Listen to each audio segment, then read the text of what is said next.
That is the footway up to the pedestrian and cyclist bridge, which takes people across the River Trent near to Trent Bridge in Nottingham.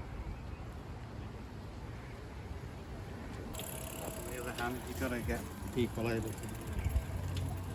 Thank you. No thanks, cheers.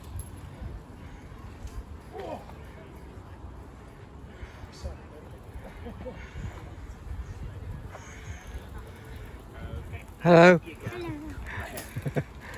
Right then, keep going.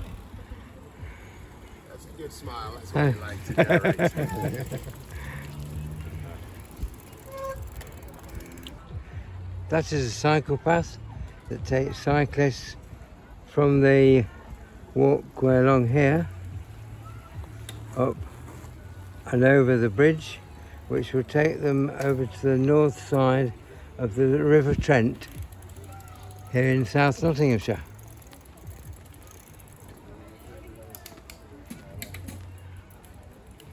This is the path which takes cyclists from the bridge along the cycle path on the south side of the River Trent.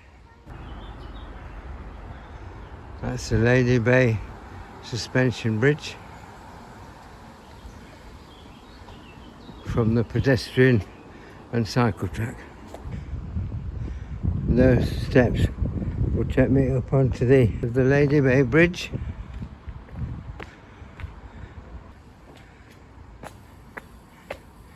And this is an aid for cyclists to work their cycles up the side of these steps.